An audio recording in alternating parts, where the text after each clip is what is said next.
Assalamualaikum warahmatullahi wabarakatuh. Balik lagi di channel gue, Dewa Kang, tempat kalian bisa dengerin cerita-cerita horor dan kisah-kisah misteri yang bisa aja membuat bulu kuduk kalian merinding. Gue ucapin terima kasih buat kalian semua yang udah subscribe ke channel gue.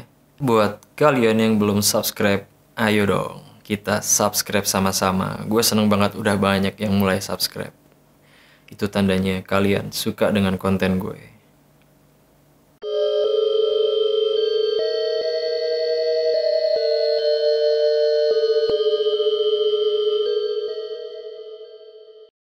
Di video kali ini, gue akan membahas cerita seorang gadis desa yang terpaksa harus menjalani kehidupan dunia malam, di mana di sana dia menemukan fakta yang cukup mencengangkan. Kejadian ini terjadi di sebuah daerah yang terletak di Jawa Timur sekitar tahun 90-an. Oh iya, nama dan tempat kejadian semua udah gue samarin. Oke, biar nggak lama-lama, kita langsung aja. Kanti adalah seorang gadis desa berusia 19 tahun yang tinggal di desa yang terletak di Jawa Timur. Dengan parasnya yang terbilang manis, Kanti termasuk idola di kampungnya, atau akrab dijuluki kembang desa. Kulitnya kuning langsat dengan rambut hitam sebahu membuat Kanti menjadi incaran pemuda-pemuda di daerah tersebut. Kanti adalah anak pertama yang memiliki seorang adik perempuan yang bernama Sarti yang berusia sekitar 14 tahun. Suatu hari, perasaan Kanti seperti tersambar petir karena harus menerima kenyataan bahwa ayahnya meninggal mendadak karena sakit. Padahal 2 tahun yang lalu, Kanti ini baru aja kehilangan ibunya yang juga meninggal karena sakit. Setelah kejadian tersebut memaksa Kanti harus memikul semua beban keluarga yang selama ini dipikul oleh ayah Kanti. Dan hal itu memaksa Kanti harus mengambil sebuah pekerjaan karena Sarti baru aja masuk SMU.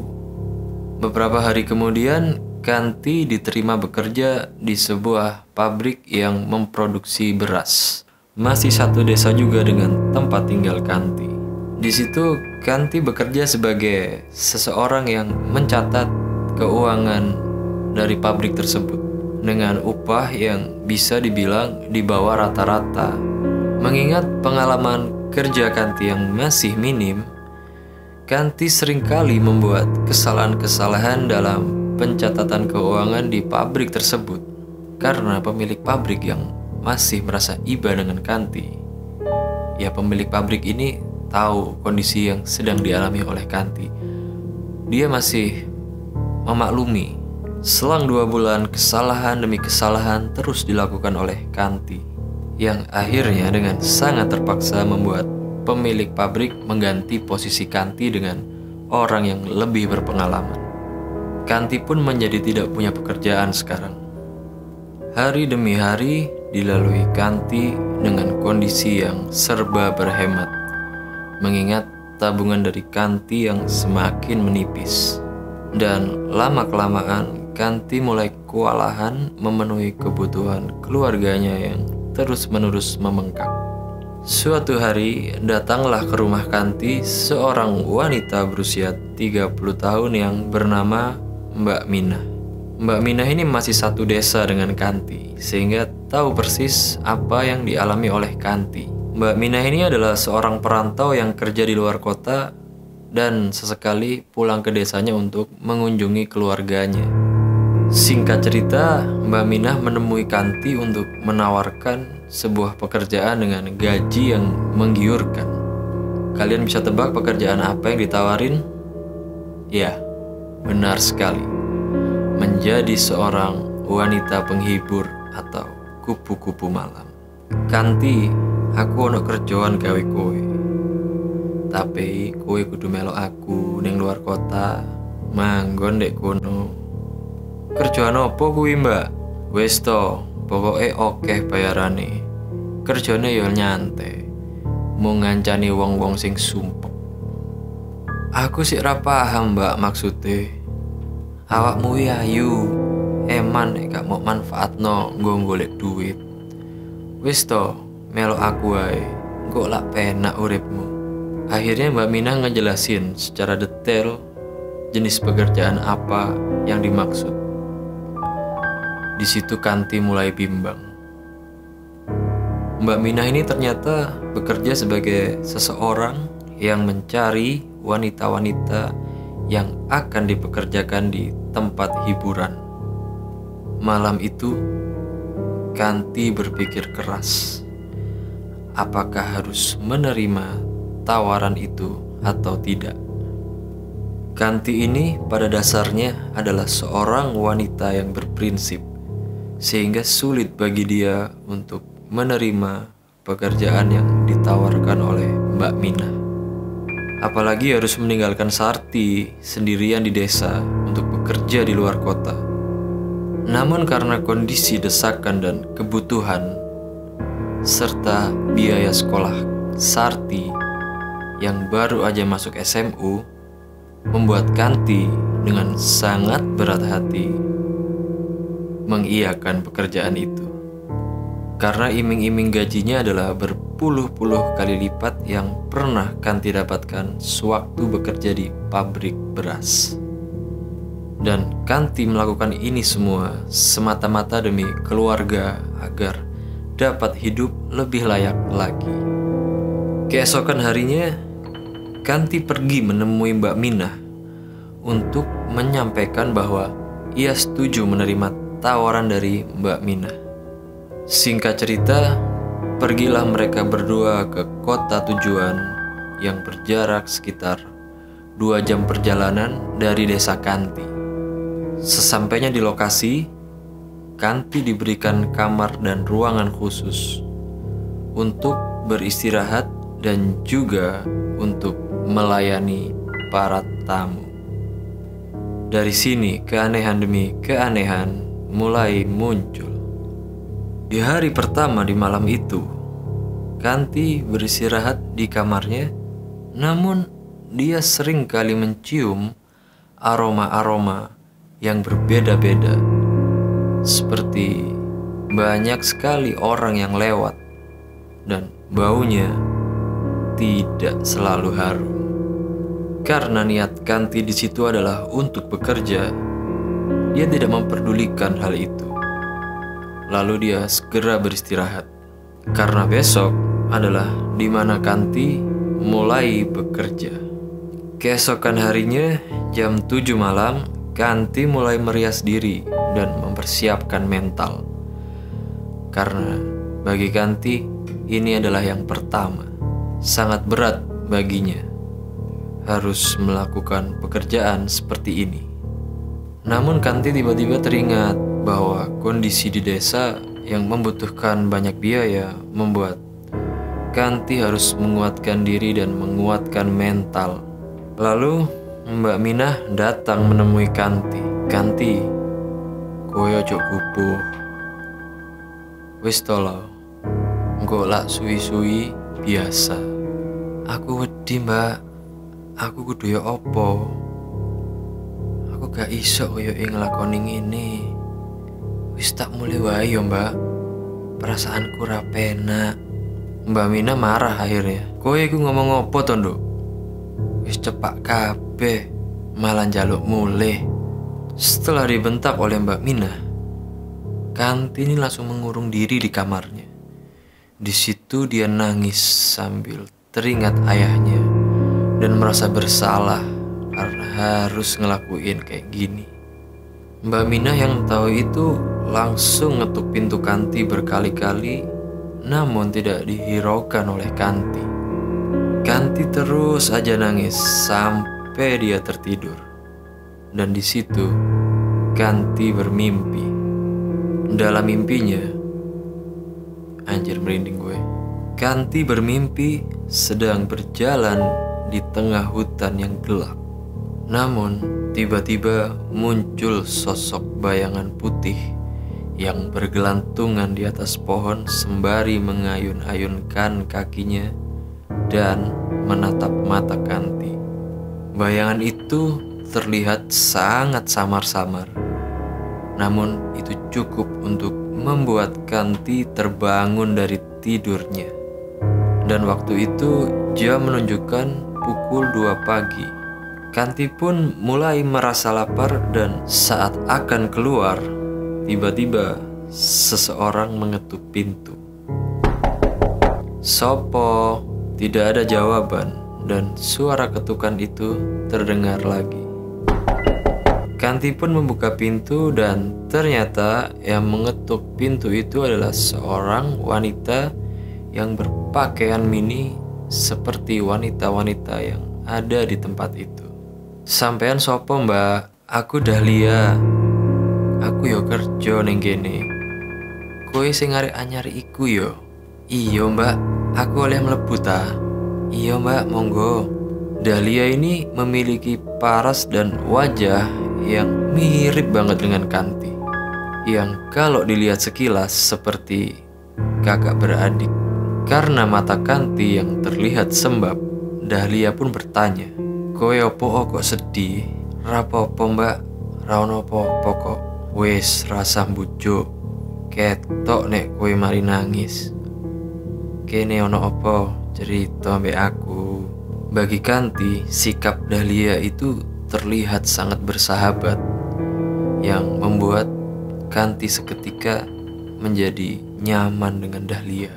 Dan itu membuat Kanti akhirnya menceritakan dan mencurahkan segala keluh kesahnya dan apa yang dia alami selama ini. Kanti pun mulai bercerita dari A sampai Z, dan Dahlia cuma diem, lalu berkata, "Wes, rasa sedih. Sesuk aku tak rinene. Engko kowe tak ewangi. Entenono aku." Dahlia pun pergi dari kamar Kanti. Keesokan harinya, Mbak Minah pergi ke kamar Kanti sambil ngenasehatin Kanti agar nggak bersikap seperti semalam lagi. Malam itu, sekitar jam 7 malam, Kanti pun mulai merias diri di kamar. Namun tiba-tiba ada seseorang yang mengetuk pintu. "Sopo? Iki aku, Dahlia." Dahlia ini lalu masuk ke kamar Kanti dan mengatakan sesuatu yang membuat Kanti terheran-heran. "Kok nek ono tamu kongkonan mlebu kamarmu sih. Terus kowe metuwo, engko aku sing mlebu nang kamariku." "Lho Mbak, kok iso ngono? Wes to, kowe manut to aku." "Lah engko duwite piye, Mbak?" "Duwite engko nggo awakmu kabeh. Aku iki ngewangi awakmu.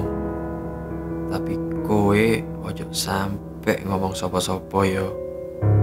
Dan bener aja, semua berjalan sesuai rencana. Dan Kanti menerima uang dengan utuh, tanpa kurang 1 rupiah pun. Kegiatan itu berlangsung sekitar 1 bulan lamanya. Setiap malam, Dahlia selalu masuk ke kamar menggantikan posisi dari Kanti, tanpa ada satupun yang curiga. Singkat cerita, memasuki bulan kedua, Dahlia ini berkata kepada Kanti, "Duitmu saiki wis oke.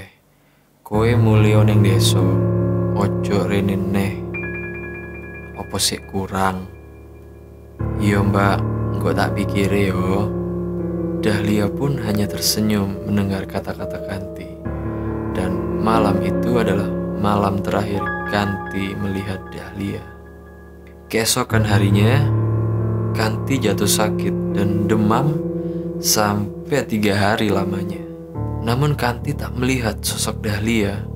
walaupun hanya datang untuk sekedar menjenguk. Pada hari keempat, Kanti mulai mencari Dahlia. Tapi teringat kata-kata Dahlia yang tidak membolehkan Kanti untuk bercerita ke satu orang pun. Kanti mengurungkan niatnya. Besoknya, karena rasa penasaran yang begitu besar, Kanti ini nekat untuk mencari tahu di mana Dahlia berada. Dia mulai menanyakan satu persatu kamar demi kamar untuk mencari sosok Dahlia. Namun tidak ada yang mengenal nama Dahlia. Kanti pun menjelaskan ciri-ciri dari Dahlia dan tetap saja tidak ada satu orang pun yang mengenalinya. Sampai akhirnya ada satu wanita yang kenal betul siapa itu Dahlia. Dan wanita tersebut adalah Astuti. Astuti ini termasuk anak lama yang kerja di tempat itu sekitar 4 tahunan dan terbilang senior di sana. Dan Astuti mulai menjelaskan, "Dek, Dahlia iku dhisik sahabatku. Wajahnya persis karo kowe. Tapi takdir berkata lain. Dahlia dadi korban tabrak lari, terus mati nang lokasi. Kejadian kuwi 2 tahun wingi. Jarene wong-wong ditubruk pas arep nyebrang. Treke yo ora mandeg, ngeluyur wae. Diuber yo ora kenek. Kowe ngerti nang di kejadiane? Kuwi lho nang dalan ngarep kuwi. Semenjak kejadian iku, nggon iki mulai sepi. Akhire akeh sing mulih. Mung aku tok sing nang kene. Rata-rata sing kerja nang kene iki sik anyar kabeh. Paling sik setahunan lah. Saiki aku tekon ro kowe. Kowe weruh Dahlia tekon di. Mendengar itu, Kanti cuman bisa diem, lalu segera pamit dengan wajah yang ketakutan. Sesampainya di kamar Kanti, dia memutuskan untuk pulang ke desa tanpa memberitahu Mbak Mina. Saat akan berkemas, Kanti ini ngeliatin dulu tasnya yang berisi uang, hasil dari menabung selama ini. Itu masih tetap utuh, tanpa kurang 1 rupiah pun. Kanti pun segera pergi buat ninggalin tempat itu. Di perjalanan, Kanti melihat sosok bayangan putih yang pernah ada di mimpinya, sedang bergelantungan dengan mengayunkan kaki. Saat itu, bayangan putih itu melambai-lambaikan tangannya ke arah Kanti. Namun kali ini, Kanti melihat dengan jelas bahwa itu adalah sosok dari Dahlia. Kanti pun akhirnya memulai hidup baru di desanya dengan membuka toko sembako. Lama-kelamaan, toko Kanti menjadi besar dan akhirnya dia menikah dengan laki-laki yang juga penduduk dari desa itu. Oke, jadi gimana nih ceritanya? Kalau kalian suka, kalian like di bawah ya, dan komen. Buat kalian yang belum subscribe, tunggu apa lagi? Ayo subscribe sekarang juga ke channel ini. Sampai ketemu di video selanjutnya. Assalamualaikum warahmatullahi wabarakatuh.